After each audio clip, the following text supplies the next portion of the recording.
اور وہ تھی کہ ایران کا جو ڈیلیگیشن ہے وہ جہاز میں آ رہا ہے اور اس کو ہمارے لڑاکا طیارے، ہماری ایئر فورس جو ہے اس کو لے کر آ رہی ہے، فضاؤں میں اس کو سیکورٹی پرووائڈ کر رہی ہے، سلامی دے رہی ہے۔ اور اس پہ کچھ لوگوں نے بغیر تصدیق کے ٹویٹ بھی کر دیا، لیکن جب آگے چیک کیا گیا تو پتہ چلا یہ 2019 میں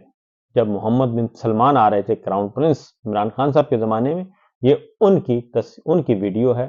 ان کی آمد پہ جو ان کو پروٹوکول دیا گیا تھا، یہ وہ معاملہ ہے۔ تو لہٰذا بیانیہ بنانے کے چکر میں جعلی خبریں بھی ابھی تک چل رہی ہیں۔ اور دوسری جانب